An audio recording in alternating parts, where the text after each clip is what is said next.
पश्चिम बंगाल में 2026 के विधानसभा चुनाव से पहले राजनीतिक पारा अपने चरम पर है। मुख्यमंत्री ममता बनर्जी ने केंद्र सरकार और गृह मंत्री अमित शाह के खिलाफ सीधा मोर्चा खोलते हुए गंभीर आरोप लगाए हैं। विवाद की शुरुआत गुरुवार को आईपैक, जो ममता बनर्जी की चुनावी रणनीति संस्था है, उसके ठिकानों पर हुई ईडी की छापेमारी से हुई, जिसने एक बड़े संवैधानिक और राजनीतिक संकट का रूप ले लिया है। 9 जनवरी को कोलकाता में एक विरोध रैली को संबोधित करते हुए ममता बनर्जी ने धमाका किया। उन्होंने दावा किया कि उनके पास एक पेन ड्राइव है जो बीजेपी के भ्रष्टाचार का कच्चा चिट्ठा है।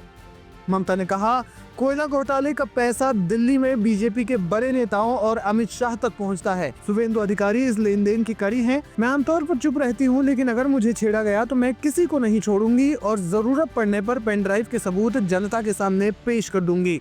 कोलकाता में ममता बनर्जी सड़कों पर थी तो दिल्ली में टीएमसी सांसदों ने मोर्चा संभाला। डेरेक ओब्रायन, महुआ मोइत्रा और कीर्ति आजाद समेत कई सांसदों ने गृह मंत्री अमित शाह के कार्यालय के बाहर प्रदर्शन किया। दिल्ली पुलिस ने इन सांसदों को सड़क पर घसीटते हुए हिरासत में लिया। ममता बनर्जी ने इसे लोकतंत्र की हत्या और वर्दी का अहंकार करार देते हुए कहा कि बीजेपी राजनीतिक लड़ाई हार चुकी है, इसलिए पुलिस और एजेंसियों का सहारा ले रही है। इस पूरे विवाद के पीछे एक और बड़ा मुद्दा वोटर लिस्ट संशोधन यानी SIR का है।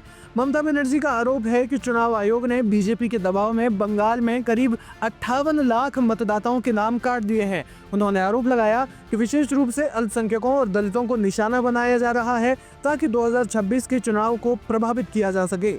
इस हाई वोल्टेज ड्रामे का अगला पड़ाव अब कलकत्ता हाईकोर्ट है। ईडी ने ममता बनर्जी के खिलाफ याचिका दायर की है, जिसमें आरोप लगाया गया है कि मुख्यमंत्री ने छापेमारी के दौरान बलपूर्वक डिजिटल सबूत छीन लिए। कोर्ट ने इस मामले की सुनवाई 14 जनवरी को मुकर्रर की है।